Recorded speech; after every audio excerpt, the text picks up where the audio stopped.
교우 여러분 반갑습니다. 모두 평안하시죠? 4월 셋째 주 주일 아침입니다. 예배의 자리에 나오신 여러분들을 축복하고 예배하는 여러분들의 삶에 하나님의 평강이 함께 하시기를 기도합니다. 우리 함께 침묵으로 기도하시면서 4월 19일 주일 예배를 시작하겠습니다.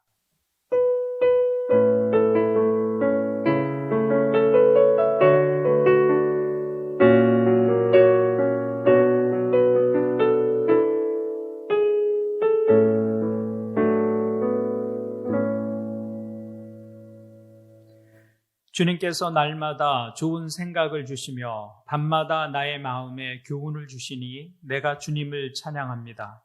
주님은 언제나 나와 함께 계시는 분, 그가 나의 오른쪽에 계시니 나는 흔들리지 않는다. 주님께서 몸소 생명의 길을 나에게 보여주시니 주님을 모시고 사는 삶에 기쁨이 넘칩니다. 주님께서 내 오른쪽에 계시니 이 큰 즐거움이 영원토록 이어질 것입니다. 아멘. 우리 함께 찬송 부르시겠습니다. 있는 자리에서 소리 높여서 함께 주님을 찬양하겠습니다. 완전하신 나의 주.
우리 함께 기도하는 시간을 갖겠습니다. 있는 자리에서 몇 가지 기도 제목을 가지고 함께 기도해 주시기를 바랍니다. 먼저는 이 나라와 민족 또 우리 이웃을 위해서 기도해 주시기를 바랍니다. 모두 힘들고 어려운 때를 지나고 있습니다. 함께 이 어려운 때를 극복하고 또 넉넉히 이겨낼 수 있도록 우리 이 나라, 이 민족, 이웃을 축복하면서 기도해 주시기 바랍니다. 특별히 더함 교우들의 가정과 직장과 생업을 위해서 기도해 주시기를 바라고요. 코로나19 상황이 계속 진행되고 있습니다. 속히 진정되고 일상이 회복되기를 위해서 기도해 주시기를 바랍니다. 특별히 지난 주간에 총선이 있었습니다. 선출된 일꾼들이 국민을 섬기는 자세로 성실하게 맡겨진 일들을 감당하게 도와주십시오. 위해서 기도해 주시기를 바랍니다. 몇 가지 기도 제목 가지고 함께 한 목소리로 기도 드리시겠습니다. 하나님 아버지 감사합니다. 우리가 함께 이 시대를 살아가는 이 나라, 이 민족, 또 우리 이웃들을 축복하며 기도합니다. 모두 힘들고 어려운 때를 지나고 있습니다. 그러나 함께하는 이웃들 때문에 우리가 힘을 낼 수 있고 용기를 얻을 수 있고 격려를 얻게 도와주옵소서. 우리가 함께 연대해서 이 때를 넉넉히 지날 수 있도록 주님 도와주옵소서. 하나님 더함 교우들의 가정과 직장과 생업을 기억해 주옵소서. 우리의 수고하고 애씀이 열매로 나타나게 도와주옵소서. 특별히 코로나19로 인해 어려움을 겪고 있는 사람들이 참 많습니다. 경제적인 취약 계층들이 있습니다. 저들의 삶의 필요를 주님 채워주옵소서. 이 상황이 속히 진정되고 일상이 회복될 수 있도록 우리에게 은혜를 더하여 주옵소서. 우리 지난주에 총선이 있었습니다. 뽑힌 300명의 일꾼들이 있습니다. 하나님 저들이 정파를 넘어서 국민을 섬기는 자세로 성실하게 맡겨진 일들을 감당할 수 있도록 저들에게 충성된 마음을 더하여 주옵소서. 오늘 예배 가운데 임재하실 주님을 기대합니다. 예수님의 이름으로 간절히 기도하옵나이다. 아멘.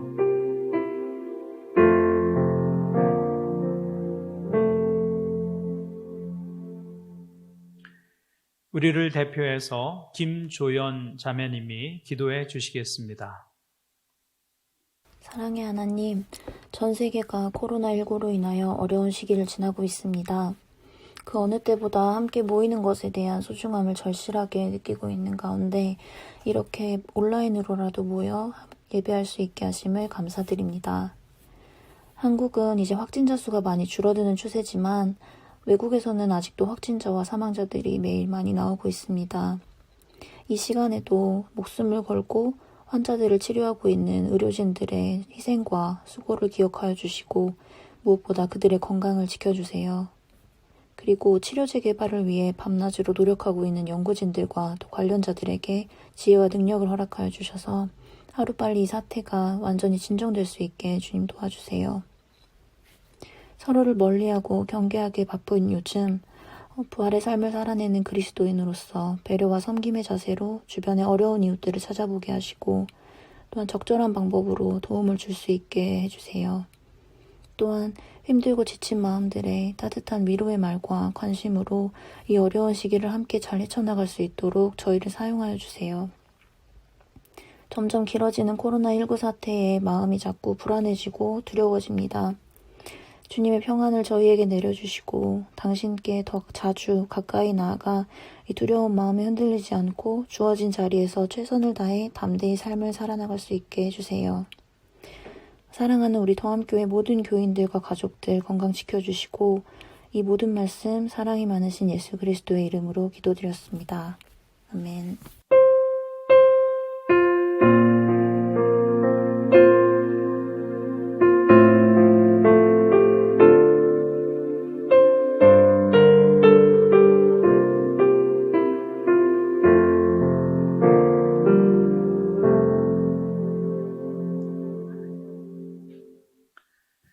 교회 소식을 알려드리겠습니다. 이 시간 함께 예배하는 교우 여러분들을 다시 한번 환영하고 축복합니다. 옆에 있는 가족들과 함께 인사 나누겠습니다. 하늘복 많이 누리세요. 주일 예배는 우리 학생들이 정상 등교할 때까지 온라인으로 진행합니다. 가정에서 예배 드리고 계시지만 교회에 오시는 것과 똑같은 마음과 자세로 예배에 임해 주시기를 바랍니다. 또 얼굴을 대면할 수 없는 동안 온라인을 통해서 더 자주 소식을 나누고 기도의 제목을 전하고 또 교제해 주시기를 바랍니다.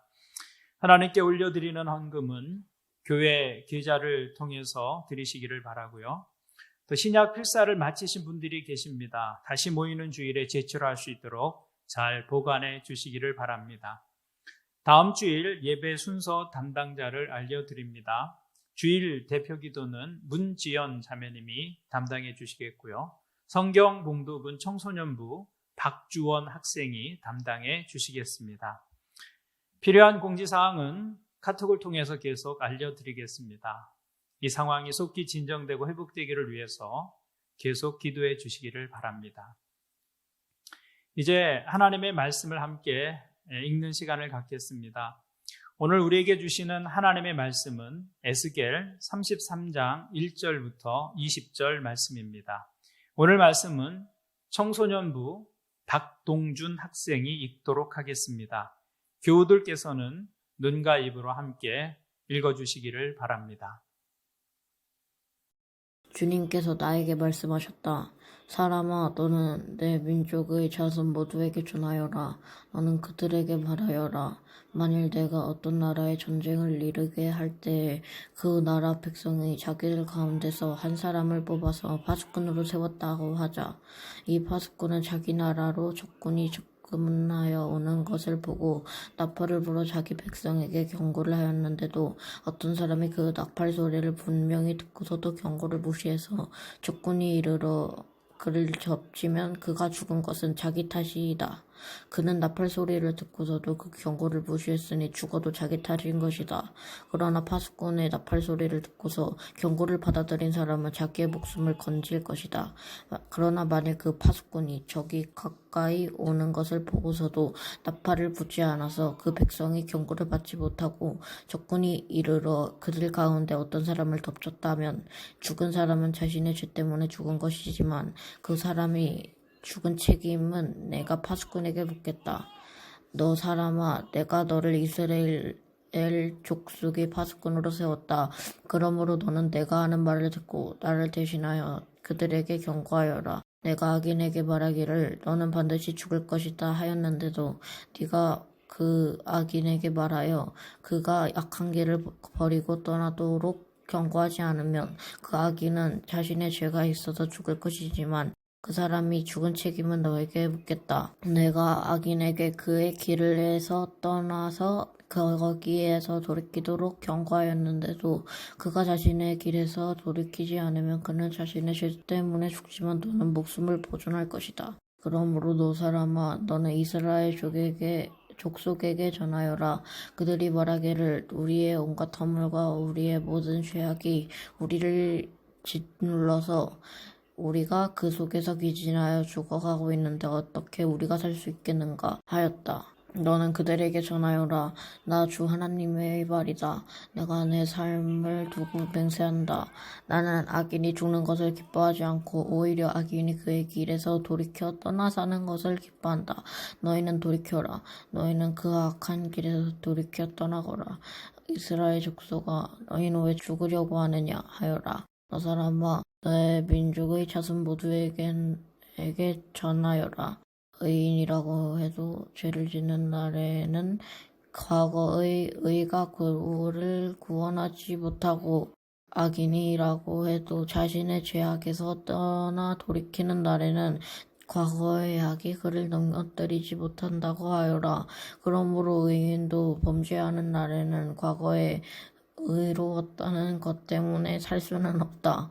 내가 의인에게 말하기를 그는 반드시 살 것이다 하였어도 그가 자신의 의를 믿고 약한 일을 하면 그가 행한 모든 의로운 행위를 내가 전혀 기억하지 않을 것이다.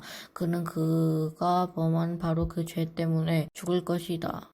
그러나 내가 악인에게 말하기를 너는 반드시 죽을 것이다 하였어도 그가 자신의 죄에서 떠나 돌이켜서 법과 의를 행하여 전당물을 돌려주고 탈취한 물건을 보상하여 주며 생명을 인도하는 규정들을 따라 살아 악한 일을 하지 않으면 그는 죽지 않고 반드시 살아갈 것이다. 그가 저지른 모든 범죄악을 내가 기억하진 않을 것이다. 그는 법과 의를 따르는 사람이니 나도 반드시 살 것이다. 그런데도 네 민족 모두가 주님께서는 하시는 일이 공평하지 못한다 하고 말한다. 그러나 공평하지 못한 것은 오히려 너희가 하는 일이다. 의인이 의로운 행실을 버리고 돌아와서서 악한 일을 하면 그것 때문에 그는 죽을 것이다. 그러나 악인도 자신이 저지른 죄악에서 떠나 돌이켜 법과 의를 따라 살면 그것 때문에 그는 살 것이다. 그런데도 너희는 주님께서 하는 일이 공평하지 못하다 하고 말한다.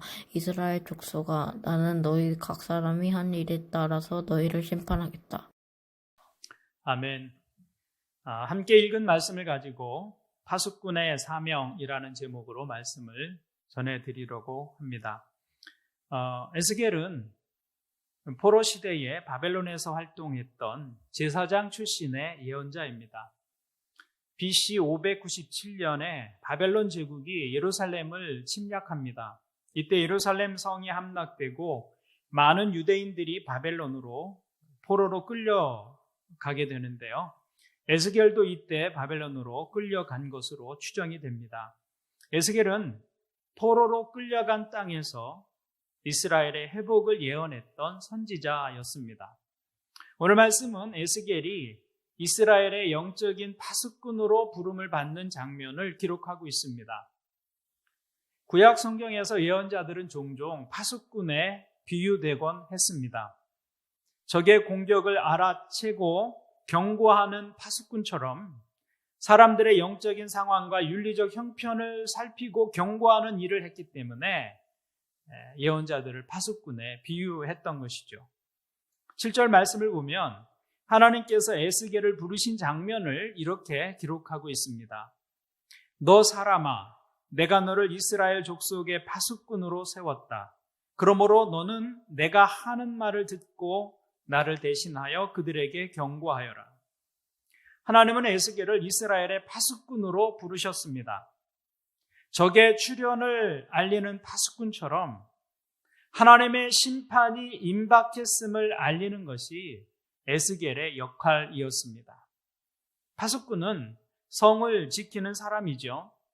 옛 도시들은 적들의 침략으로부터 성을 보호하기 위해서 도시의 성벽을 쌓았습니다. 성벽을 중심으로 성 안쪽에는 유력한 사람들이 살고 있었고 그렇지 못한 사람들은 성 밖에 거주하며 살았습니다. 파수꾼의 임무는 도시의 안전을 책임지는 것이었습니다. 적들의 침략을 먼저 알아차리고 경고의 나팔을 부는 것, 그것이 파수꾼의 가장 중요한 임무였습니다. 그래서 성 안의 사람들로 하여금 싸울 준비를 하게 하는 것이고 성 밖의 사람들에게는 성 안으로 들어와서 생명을 보호하라는 경고를 주는 것입니다. 이것은 성의 안전을 위해서 아주 중요한 일이었습니다. 파수꾼의 사명은 두 가지로 요약됩니다. 먼저는 보고 듣는 것입니다. 그리고 그것을 외치는 것이죠. 파수꾼이 보고 듣는 것을 게을리하면 그것은 직무유기입니다. 그래서 파수꾼은 자신의 임무를 수행하는 동안 깨어 있어야 합니다. 또한 보고 들었어도 외치지 않는다면 그것 또한 직무유기가 됩니다. 그리고 그것은 용서받을 수 없는 큰 죄였습니다. 성의 안전이 그들의 손에 달려 있었기 때문입니다. 그래서 메가다 장군의 말로 알려진 군사 명언에 이런 말이 있습니다. 전투에 실패한 지휘관은 용서할 수 있지만 경계에 실패하는 지휘관은 용서할 수 없다. 실제로 고대 로마에서는 경계를 태만히한 병사를 다른 병사들의 돌에 맞아 죽게 하였다는 기록이 있습니다. 그만큼 파수꾼의 경계가 도시의 안전을 위해서 중요했다는 것입니다. 그래서 오늘 말씀에서도 파수꾼의 책임을 분명하게 명시하고 있습니다. 6절을 보십시오. 그러나 만일 그 파수꾼이 적군이 가까이 오는 것을 보고서도 나팔을 불지 않아서 그 백성이 경고를 받지 못하고 적군이 이르러 그들 가운데 어떤 사람을 덮쳤다면 죽은 사람은 자신의 죄 때문에 죽은 것이지만 그 사람의 죽은 책임은 내가 파수꾼에게 묻겠다. 파수꾼이 나팔을 불어 경고했는데도 그들이 그 경고를 무시하여 해를 입었다면 그 책임은 파수꾼의 책임이 아닙니다. 경고를 듣고도 움직이지 않은 그 사람들의 책임이 됩니다. 그러나 파수꾼이 나팔을 불지 않아서 사람들이 해를 입게 되었다면 그 책임은 파수꾼에게서 물으시겠다는 것입니다. 그러니까 파수꾼의 성공은 나팔을 부는 데 있습니다. 사람들이 듣든지 듣지 않든지 그것은 파수꾼의 책임이 아닙니다. 파수꾼의 책임은 위험을 알리고 경고하는 데 있습니다.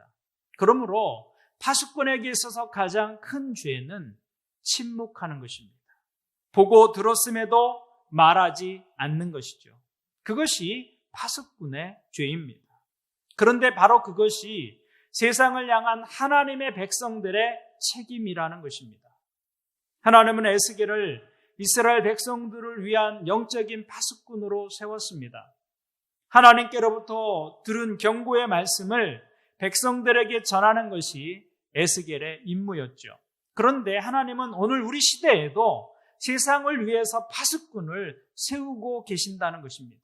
그들이 누구입니까? 그들은 모든 그리스도인들이고 또한 모든 교회들입니다. 지난 주일에 우리가 부활의 능력으로 살아갈 것에 대해서 말씀을 나누었는데요. 주님은 부활하신 후에 제자들에게 나타나셔서 이렇게 말씀하셨습니다. 예수께서 그들에게 말씀하셨다. 너희는 온 세상에 나가서 만민에게 복음을 전파하여라. 주님은 제자들에게 만민에게 복음을 전하라고 명령하셨습니다.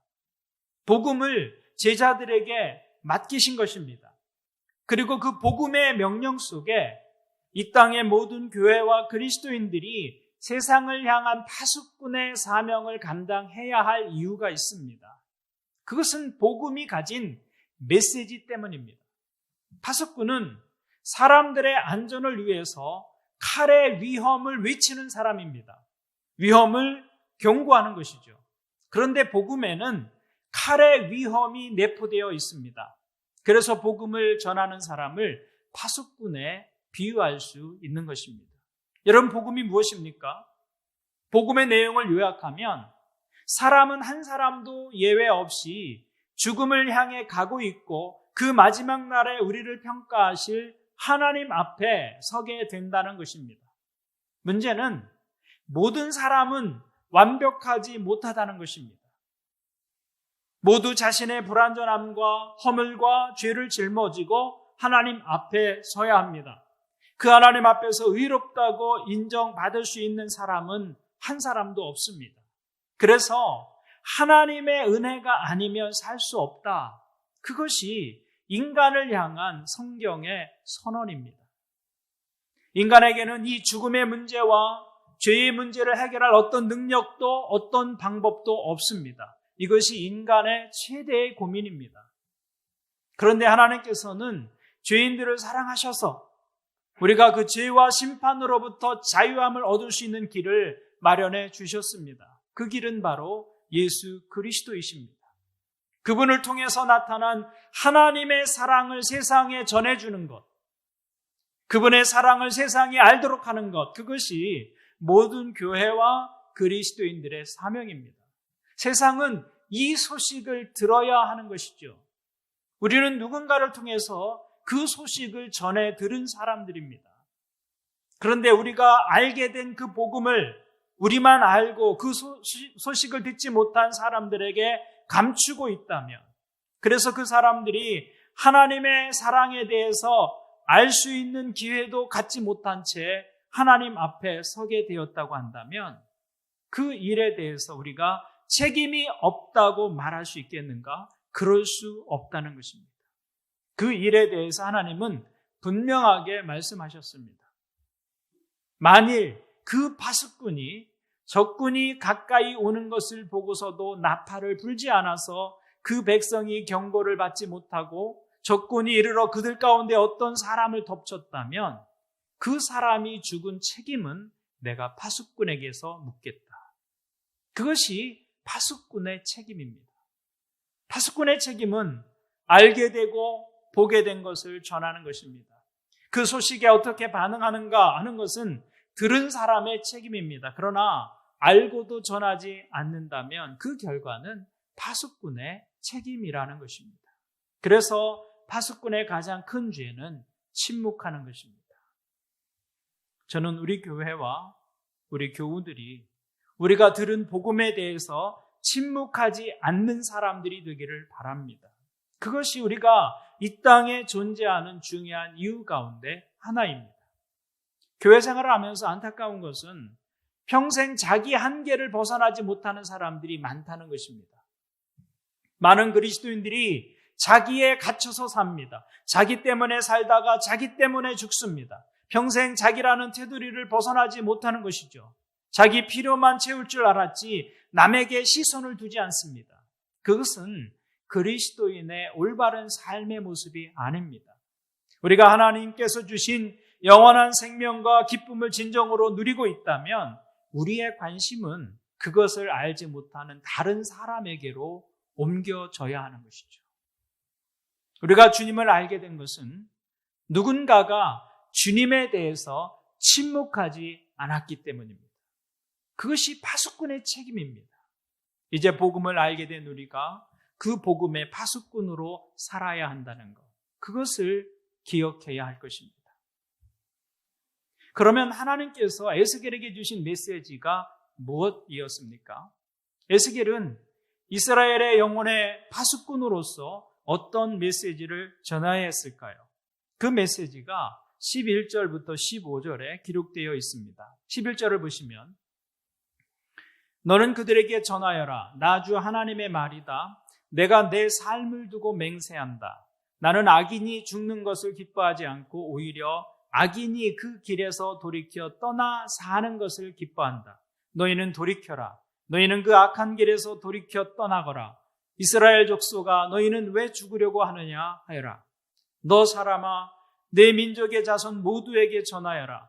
의인이라고 해도 죄를 짓는 날에는 과거의 의가 그를 구원하지 못하고 악인이라고 해도 자신의 죄악에서 떠나 돌이키는 날에는 과거의 악이 그를 넘어뜨리지 못한다고 하여라. 그러므로 의인도 범죄하는 날에는 과거에 의로웠다는 것 때문에 살 수는 없다.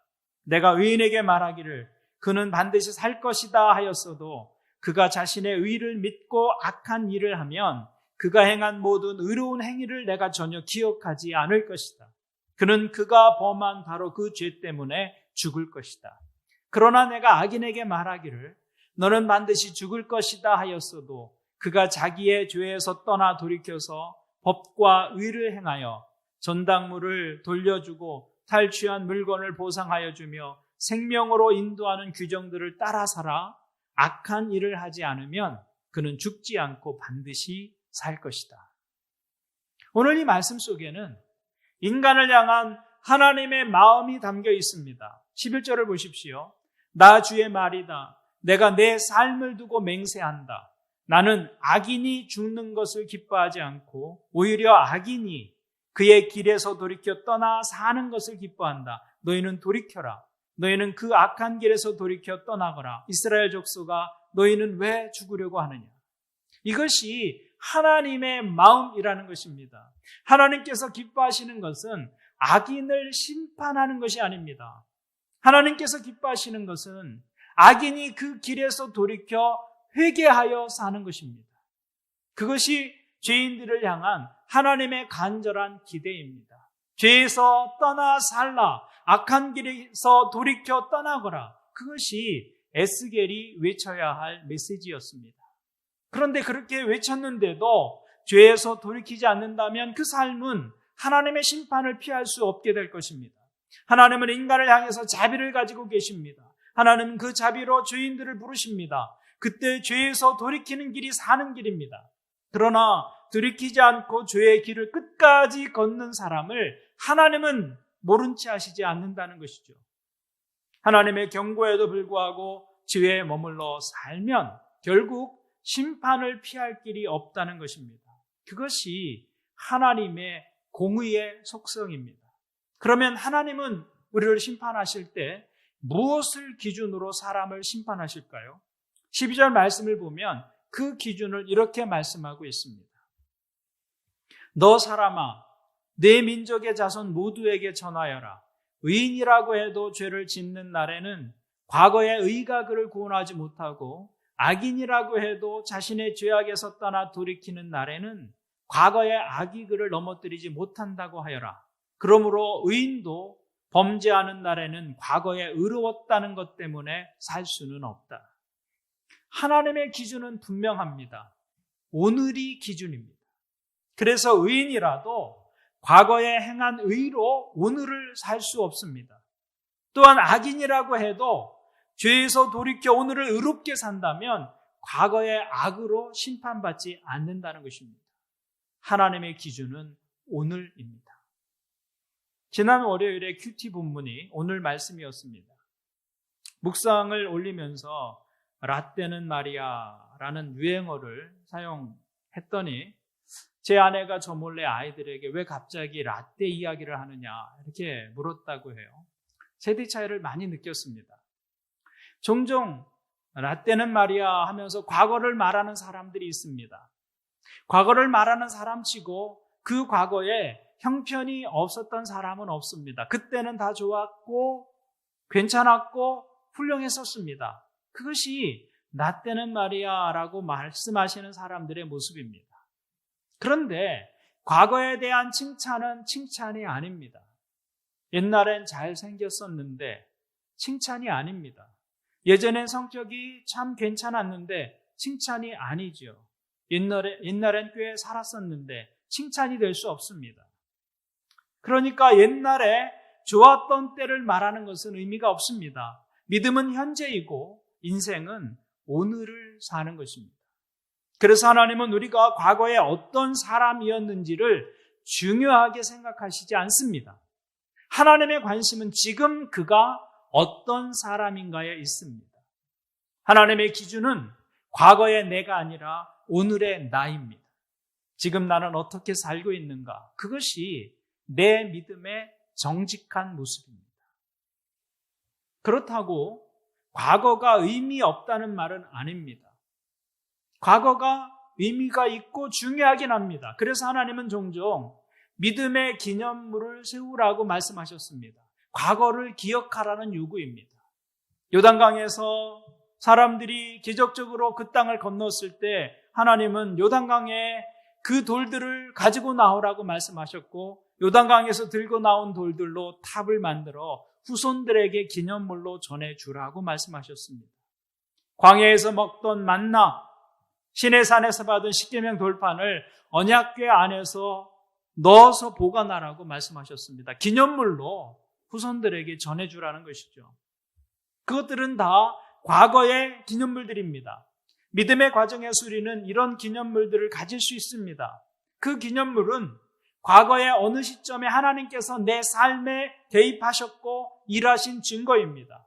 그래서 기념물로 삼고 과거를 기억하는 것입니다.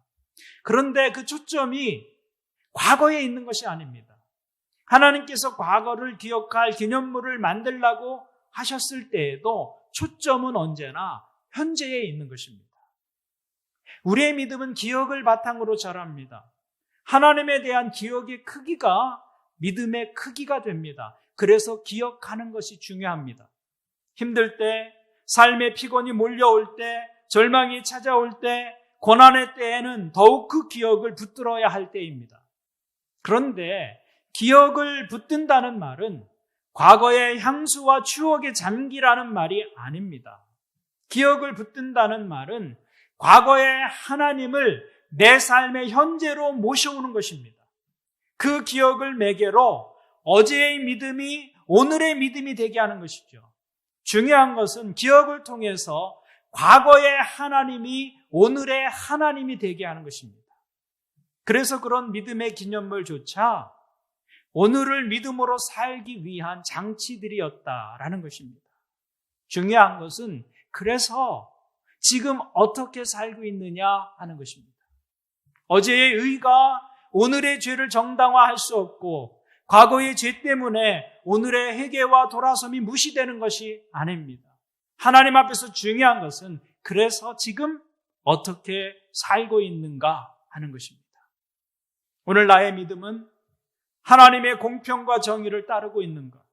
오늘 나의 삶은 하나님 안에 있는 사랑과 평화를 이루고 있는가? 그것이 내 믿음의 모습이 되는 것입니다.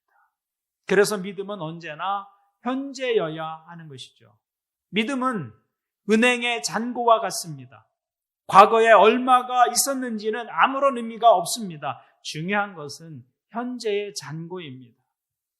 내가 그 믿음에 근거하여 어떻게 살고 있는가, 어떻게 선택하고 어떻게 결정하고 어떻게 행동하고 있는가, 그것이 내 믿음의 잔고입니다. 그것이 하나님 앞에서 우리가 판단받는 근거가 되는 것입니다. 믿음의 자리는 그때 거기가 아니라 지금 이곳이어야 한다는 것이죠. 그것은 메시지를 전하는 파수꾼에게도 예외가 아닙니다. 그래서 사도 바울은 이렇게 고백했습니다. 나는 내 몸을 쳐서 굴복시킵니다. 그것은 내가 남에게 복음을 전하고 나서 도리어 나 스스로는 버림을 받는 가련한 신세가 되지 않으려는 것입니다. 바울은 스스로 고백하기를 나는 내 몸을 쳐서 굴복시킨다고 말하고 있습니다. 그것은 복음을 전하는 자신이 도리어 버림을 받는 신세가 되지 않기 위해서라는 것입니다. 여기 내 몸을 쳐서 굴복시킨다는 말은 시제로 보면 반복되는 행동을 의미합니다. 날마다 반복해서 자기를 쳐서 복종시킨다는 말입니다. 중요한 것은 날마다입니다. 날마다. 신앙은 언제나 현재이어야 한다는 것이죠. 어제 내가 영적 정상에 올랐었다고 오늘도 자동적으로 영적 정상에 머물게 되는 것은 아닙니다. 그래서 사도 바울도 날마다 자기를 쳐서 복종시킨다고 고백합니다. 어제의 신앙이 오늘의 신앙으로 연결되지 않으면 소용이 없기 때문입니다. 복음을 외치고 전했던 그 신령한 어제의 입술이 오늘은 거짓을 말하는 부정한 입술이 될 수 있는 것입니다. 그래서 보장된 의인은 없습니다. 보장된 믿음은 없습니다. 저도 예외가 아니고 여러분도 예외가 아닙니다. 그러므로 오늘 예배하는 여러분들에게 권면합니다. 믿음은 과거를 추억하는 것이 아니라 오늘을 사는 현재형이어야 합니다. 그러므로 여러분이 과거에 어떤 믿음의 경험을 하셨든지 그것이 아무리 귀한 것이라 하더라도 거기에 머물지 마시기를 바랍니다. 여러분이 과거에 어떤 훈련을 받았고 어떻게 말씀을 공부했든지 어떤 영적 경험을 가지고 있든지 그것이 아무리 좋았던 것이라 하더라도 그것에 머물지 마시고 오늘에 집중하시기를 바랍니다. 믿음은 과거의 경험을 자랑하는 것이 아니라 오늘 여기에서 새로운 영적 경험을 만들어 가는 것입니다. 신앙의 걸음은 날마다 새로운 걸음이어야 합니다. 어제의 신앙으로 오늘을 살 수는 없습니다. 오늘은 오늘의 은혜가 필요합니다. 오늘은 오늘의 기도가 필요하고 오늘의 말씀이 필요한 것입니다. 어제의 헌신으로 오늘을 대신할 수 없습니다. 오늘은 오늘의 헌신이 필요하고 오늘의 섬김이 필요하고 오늘의 순종이 필요한 것입니다. 여러분의 믿음이 오늘을 사는 믿음이 되시기를 주님의 이름으로 권면을 드립니다. 아멘. 기도하시겠습니다. 하나님 아버지, 우리를 복음의 증인으로 불러주셔서 감사합니다. 누군가가 예수 그리스도에 대해서 침묵하지 않았기 때문에 우리가 주님을 알게 되었습니다. 이제 우리의 차례입니다. 우리도 예수 그리스도에 대해서 침묵하지 않는 복음의 증인으로 살아가게 도와주옵소서. 그 복음을 말로만 전하는 사람들이 아니라 오늘 여기에서 삶의 모습과 언어와 바른 자세로 복음의 메시지를 삶으로 담아내고 전하는 그리스도의 사람들이 되게 하여 주옵소서. 예배하는 모든 사람들이 오늘을 믿음으로 살아가는 사람들 되게 도와주옵소서. 예수님의 이름으로 기도하옵나이다. 아멘.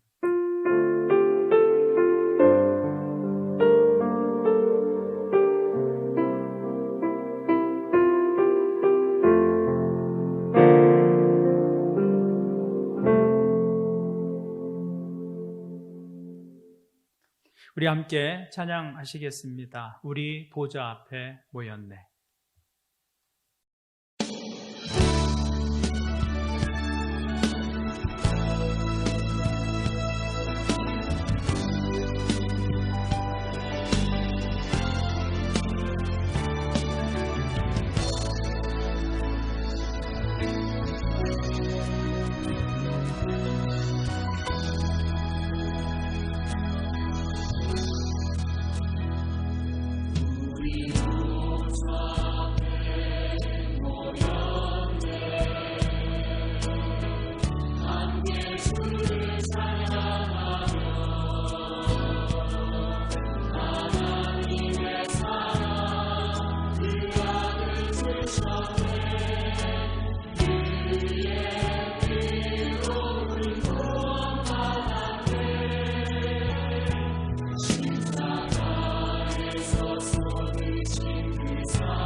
함께 기도 드리시겠습니다.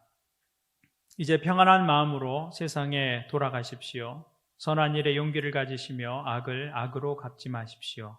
항상 연약한 자를 도우시며 병든 자를 찾아보시며 곤란당하는 이웃을 위로하십시오.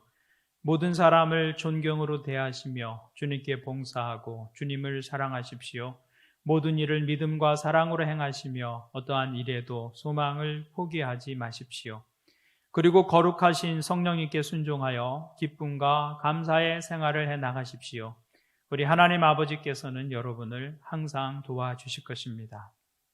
하나님 아버지, 이 시간 예배하고 또 일상의 자리로 돌아갑니다.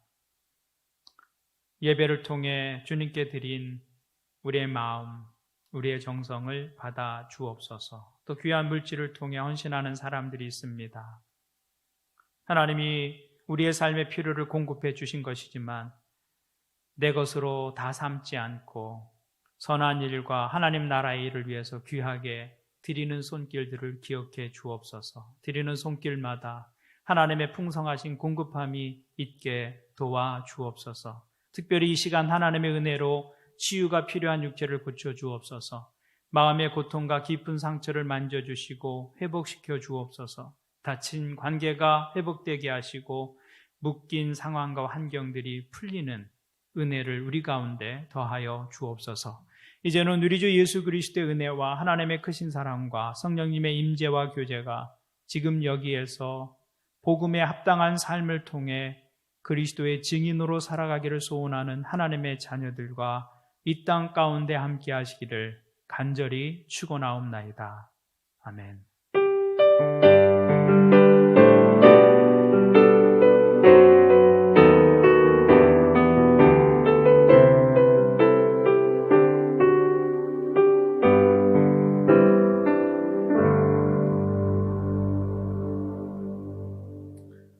이것으로 예배를 마치겠습니다. 이제 삶의 자리에서 하나님과 동행하는 삶을 사십시오. 특별히 지금 여기에서 오늘을 사는 분들이 되기를 바랍니다. 하나님께서 여러분들에게 평안 주시고 건강과 안전을 지켜주시기를 기도합니다. 하늘 복 많이 누리세요. 감사합니다.